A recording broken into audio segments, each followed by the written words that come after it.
है दोस्तों, Krishna is happiness, Krishna ही खुशी है, जैसे मैं हमेशा कहता हूं।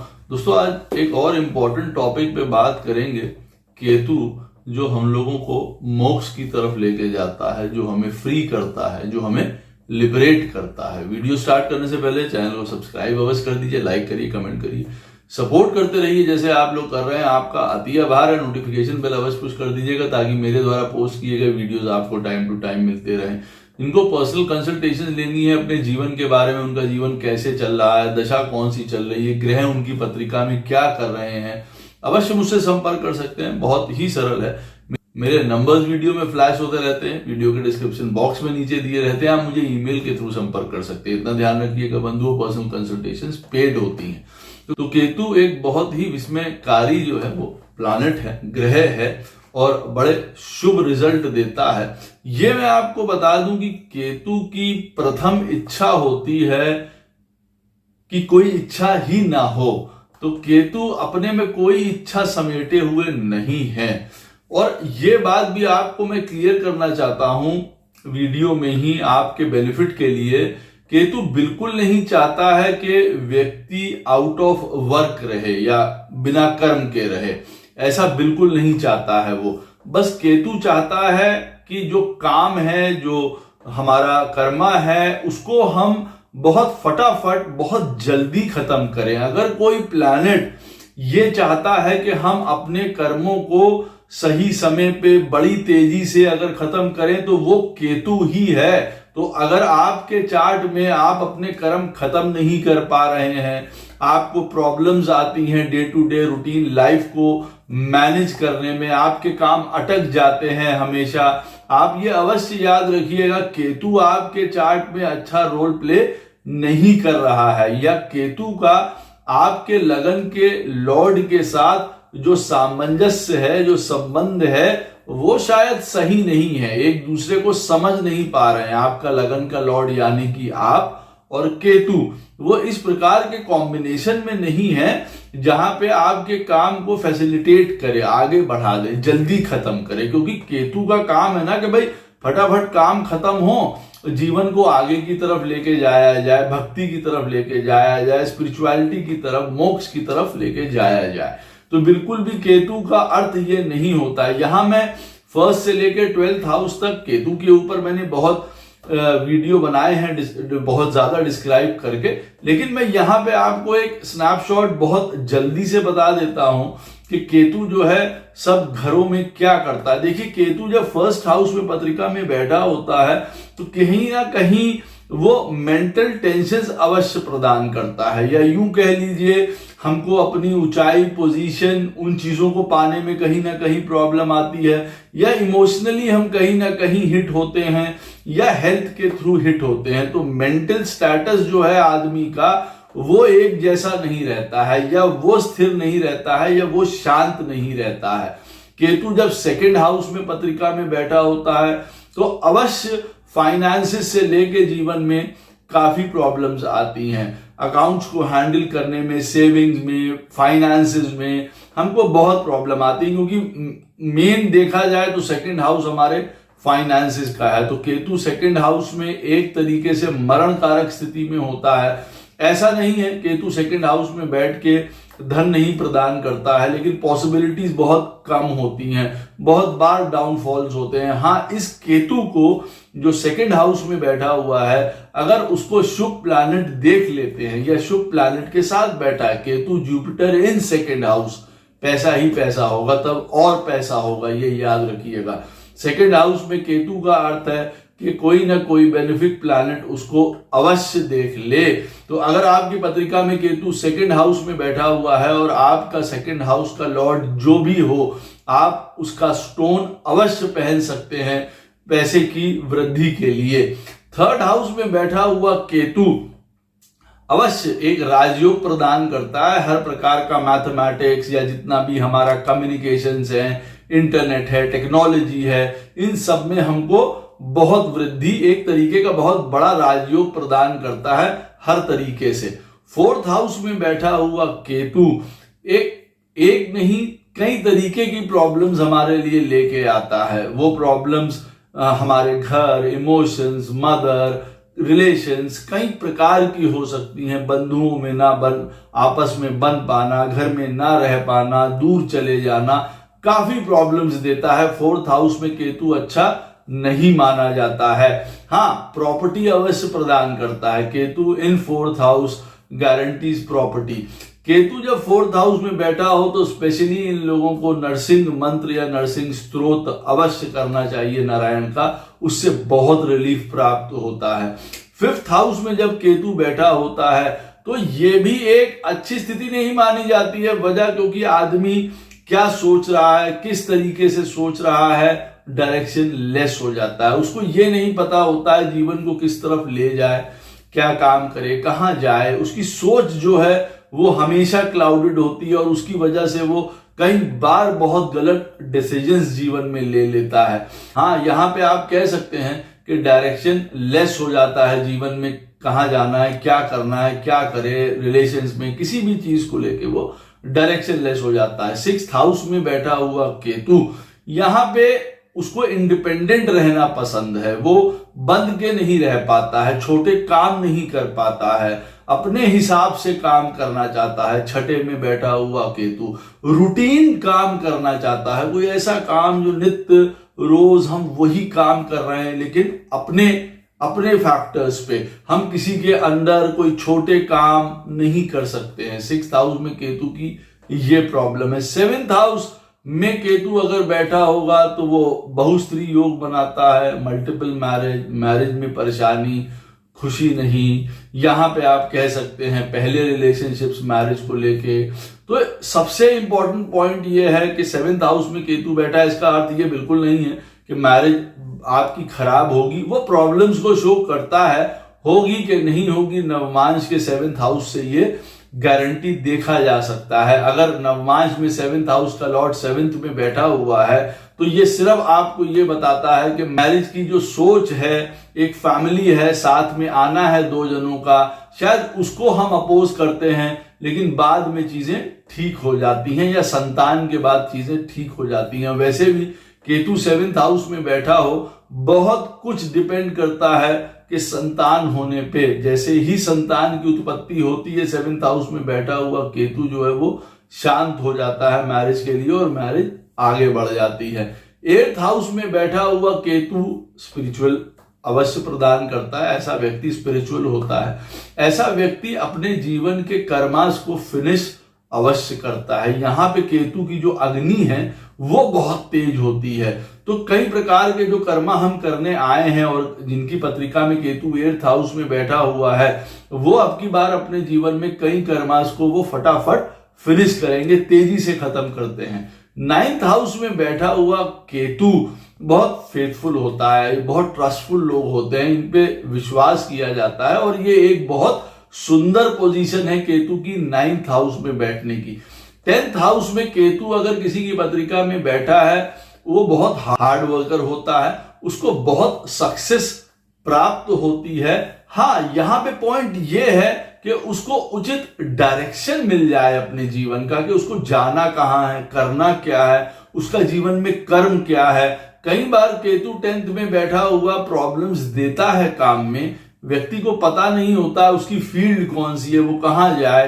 क्योंकि अगर आप देखेंगे केतु इन 10th हाउस जो है दिग्बली होता है, यहाँ बहुत बढ़िया रिजल्ट्स प्रदान करता है। अगर हमें मालूम हो कि हमारे जीवन का ध्येय क्या है, हमें जाना कहाँ पे है, तब ये ऐसी ऊंचाई प्रदान करता है, सक्सेस प्रदान करता है कि आप जान नहीं सकते। 11th हाउस का केतु बहुत भाग्यशाली होता है, लकी करता है व्यक्ति को। 11th हाउस में बैठा हुआ केतु कई गलतियां होने के बावजूद भी जीवन में आप गलतियां करेंगे, कई प्रकार की मिस्टेक्स करेंगे, लेकिन उन मिस्टेक्स के द्वारा ही आपको वो धन की वृद्धि कर देगा या फायदा दे देगा या किसी भी प्रकार का आपका लॉस नहीं होने देगा।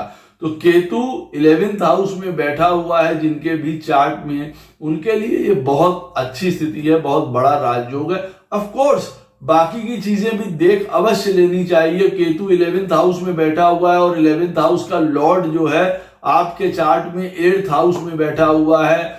आपके 11th हाउस का जो कारक प्लैनेट होता है बृहस्पति महाराज, वो मालूम पड़ा छठे में 12वें में पड़े हुए हैं, तो केतु 11th हाउस में बैठ के वो पॉसिबिलिटीज जो वो दे सकता है फिर वो जनरेट नहीं कर पाएगा। दूसरी चीजें भी हमको देखनी पड़ती हैं, लेकिन जो मेन पॉइंट है केतु 11th हाउस में बहुत भाग्यशाली, बहुत लकी बनाता है। 12th हाउस में केतु लिबरेशन के लिए, मुक्ति के लिए बहुत सुंदर है। यहां पे भी व्यक्ति को बहुत ब्लेसिंग्स प्रदान होती हैं भगवान के द्वारा आप कह सकते हैं। एक हाथ होता है, केतु जब 12th हाउस में बैठा होता है तो डिवाइन ब्लेसिंग्स यहां पे प्राप्त होती हैं। तो ये फर्स्ट से लेके 12th हाउस तक केतु की एक स्नैपशॉट आप मान लीजिए, फटाफट हम समझ सकते हैं कि हाँ केतु हमको कौन सा डायरेक्शन प्रदान करेगा। अवश्य उसके साथ कंजंक्शंस होंगे, चीजें अच्छी या बुरी हो जाएंगी। कंजंक्शंस में आपको मैं बता दूं, केतु जो है सात्विक प्लैनेट्स के साथ ज्यादा अच्छे रिजल्ट प्रदान करता है, जैसे कि बृहस्पति, सूर्य, चंद्रमा। और जो राजसिक प्लैनेट होते हैं, शुक्र हो गया, बुध हो गया, ये राजसिक प्लैनेट्स हैं हमारे चार्ट में।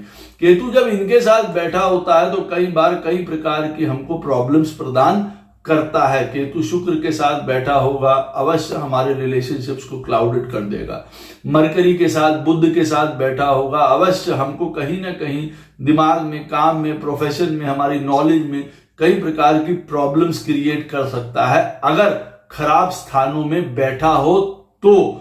ऐसा नहीं है, केतु और मरकरी वाले बहुत जीनियस भी होते हैं, मैंने देखे हैं। तो ये डिपेंड करता है कौन से साइन में बन रहा है, कौन से हाउस में बन रहा है। लेकिन केतु राजसिक प्लैनेट के साथ बहुत प्रसन्न नहीं होता, वजह क्योंकि उसका मोटिव पैसा कमाना नहीं है, नॉलेज और ज्ञान लेना है, अपने आप को फ्री करना है। इसीलिए वो बृहस्पति, सूर्य, चंद्रमा इनके साथ अच्छा करता है। और इनके साथ भी, जिनके साथ सात्विक प्लैनेट्स के साथ जो अच्छा करता है, ये भी बहुत ज्यादा जरूरी है कि वो भी कौन से हाउसेस में बन रहे हैं। केतु और चंद्रमा 8th हाउस में बैठा हुआ बहुत प्रॉब्लमैटिक हो सकता है किसी के लिए। केतु चंद्रमा 7th हाउस में बैठे हुए बहुत प्रॉब्लमैटिक हो सकते हैं किसी के भी लिए। लेकिन हाँ, उसका जो सोच है वो जिनके साथ इजी फील करता है, आप यूं कह लीजिए, वो सात्विक प्लैनेट होते हैं। राजसिक वालों के साथ वो बिल्कुल कंफर्टेबल नहीं होता है। और तामसिक प्लैनेट यानी कि मंगल हो गए और शनि महाराज हो गए, केतु जब इनके साथ बैठता है तो कई प्रकार के लाइफ में चैलेंजेस, प्रॉब्लम, हेल्थ इश्यूज, कई प्रकार की कर्सेस को शो करता है। एक बहुत और इंटरेस्टिंग पॉइंट है केतु के आप लोगों के लिए, केतु को रिपीटिशन वाले काम बहुत ज्यादा पसंद हैं। किसी के जीवन में अगर केतु उसको ट्रबल कर रहा है तो वो ये याद रखे कि जो केतु है वो कोई रिपीट करने वाले काम जो बार बार किए जाते हैं, रोजाना वही काम हो रहे हैं। जैसे हम एटीएम में जाते हैं, अपना कार्ड डालते हैं, पैसे निकालते हैं, तो सब लोग यही कर रहे हैं, रोज रोज रोज कर रहे हैं। तो वो जो मशीन है, एक ऑटोमेटेड जो मशीन है, वो इस तरीके का केतु को रिप्रेजेंट करती है। बताने का यहाँ पे तात्पर्य ये है कि अगर आप कोई केतु से रिलेटेड काम कर रहे हैं या करना चाहते हैं तो आप वो वाले काम जिसमें रोज सेम चीज रिपीट हो रही है, कोई मशीन आपने लगाई हुई है, वो रोज कुछ चीजें छाप रही है, बना रही है, वो बहुत ज्यादा बेटर होगा। रिपीटिशन चाहता है केतु, रोज रोज उस चीज को, वजह क्योंकि मैंने आपको पहले ही बता दिया कि वो चीजों को खत्म करना चाहता है। केतु के बाद हम लोग बात करते हैं कि ये किस प्रकार से हमको फ्री या लिबरेट करता है। देखिए, केतु मेन कारक होता है मोक्षा का, हमको फ्री करने का जीवन से। अब केतु नवमांश कुंडली में जिस प्लैनेट के साथ बैठा होता है, पहले वो बताता है कि भाई अगर हम उस एनर्जी की तरफ जाते हैं तो एक तरीके से हमारा प्रथम द्वार खुलता है, हमारे चक्षु खुलते हैं, ज्ञान चक्षु खुलते हैं आगे बढ़ने के लिए। केतु अगर आपके पत्रिका में सूर्य के साथ बैठे हैं, सन के साथ बैठे हैं नवमांश कुंडली में, तो वो बताते हैं कि शिव जी की पूजा करने से आपको जीवन में कई प्रकार से आप अपने मोक्ष या स्पिरिचुअलिटी की तरफ आगे बढ़ेंगे। लोगों का प्रश्न होता है हम जीवन में स्पिरिचुअलिटी में, धर्म में कैसे आगे बढ़ सकते हैं। ये इष्ट देवता के कॉन्सेप्ट से बिल्कुल अलग है। केतु आपको मार्ग प्रशस्त कर रहा है जीवन में, धर्म का, भक्ति का, मोक्ष का, ये मैं वो बता रहा हूं, आपको लिबरेट कर रहा है, फ्री कर रहा है आपको। तो नवमांश कुंडली में केतु जो है जिस प्लैनेट के साथ भी बैठा हुआ है वो आपको साधन बताता है, वो आपको देवता बताता है कि कौन से देवता के आप शरण में जाइए और आप आगे की तरफ बढ़ेंगे। जैसे केतु जब सूर्य के साथ बैठा हो तो शिव जी की पूजा, केतु और चंद्रमा जब साथ में बैठे हों तो माता गौरी की पूजा आपको करनी चाहिए। केतु और मंगल जब साथ में बैठे हों तो गणेश जी की या स्कंद महाराज की, कार्तिकेय की पूजा। केतु और शनि महाराज जब साथ में बैठे हों, नवमांश कुंडली की बात हो रही है, तो नारायण की पूजा।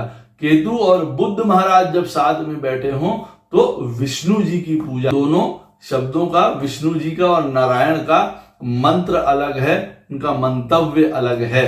केतु जब शुक्र महाराज के साथ बैठे हो नवमांश कुंडली में तो माता लक्ष्मी जो है आपके लिए द्वार खोलेंगी भक्ति या मोक्ष के। केतु जब बृहस्पति महाराज के साथ बैठे हों तो गुरु मंत्र यहाँ पे काम आता है या सदाशिव की पूजा यहाँ काम आती है। ये फर्स्ट स्टेप है हमको जान लेना, नवमांश कुंडली में केतु कौन से प्लैनेट के साथ बैठा है और कौन से देवता या देवी हमको जो है अपने मार्ग पे आगे चलने के लिए हेल्प करेंगे। केतु किसी प्लैनेट के साथ नवमांश कुंडली में नहीं बैठा है। जिस राशि में बैठा हुआ है, सूर्य की राशि में अगर केतु बैठा हुआ है आपके नवमांश कुंडली में, तो बट नेचुरल है हम शिव जी की पूजा करेंगे। अगर चंद्रमा की राशि में बैठा है तो माता गौरी की पूजा करेंगे। इससे आप जान सकते हैं जो मैंने आपको अभी बताया।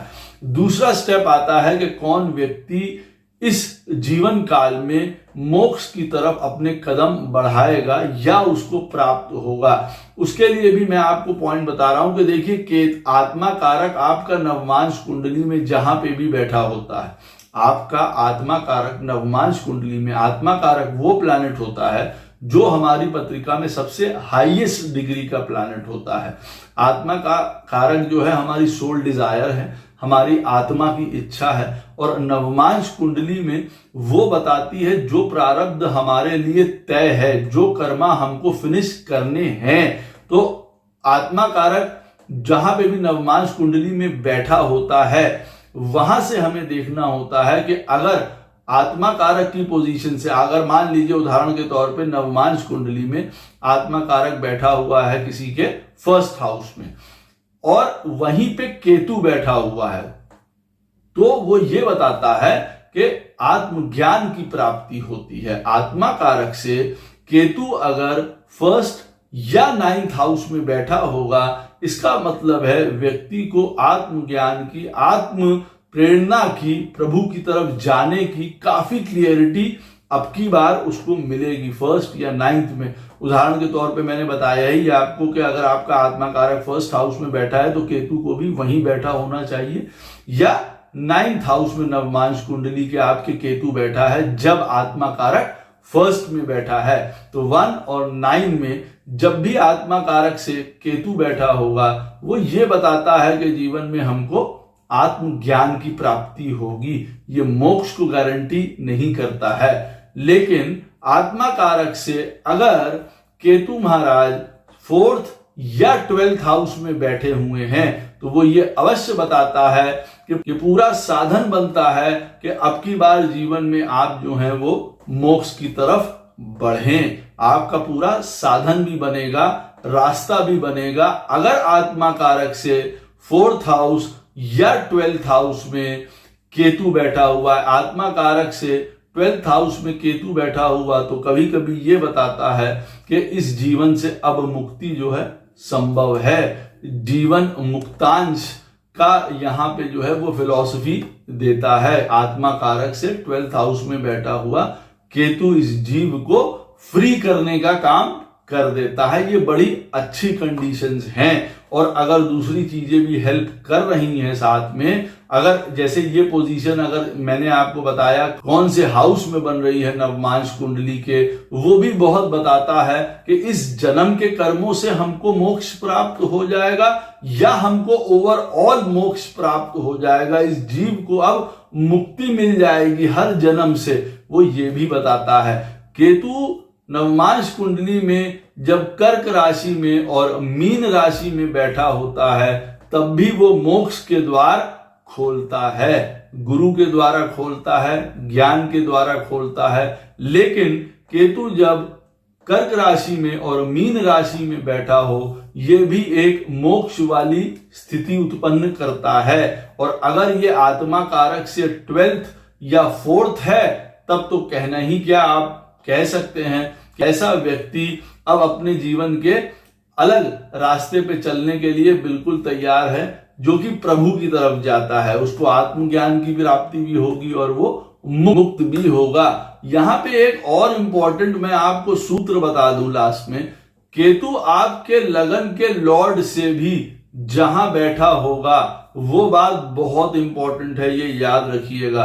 अभी मैंने आपको पहले वीडियो में बताया था कि 11th हाउस में केतु जो है वो बहुत शुभ फल प्रदान करता है। इसी तरीके से आपके लगन के लॉर्ड से भी अगर केतु 11th बैठा हुआ है तो भी आप ये मान के चलिए कि आपका भाग्य उदय अवश्य करेंगे। और अगर लगन के लॉर्ड से केतु की स्थिति अच्छी नहीं है तो देखिए कई बार उसी तरीके की प्रॉब्लम्स आती हैं।